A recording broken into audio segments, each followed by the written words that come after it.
kailan at paano ililigtas. Alam ng Panginoon kung paano iligtas ang makadiyos sa mga tukso at ilaan ang di matuwid sa araw ng paghuhukom para parusahan. 2 Pedro 2:9. Ililigtas ng Panginoon ang makadiyos sa mga tukso.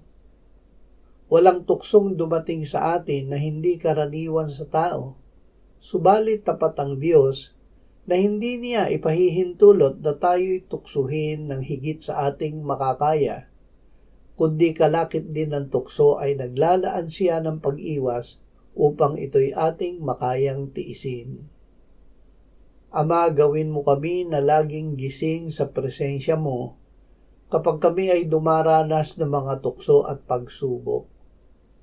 Palakasin mo ang aming pananampalataya upang mapagtagumpayan namin ang mga ito.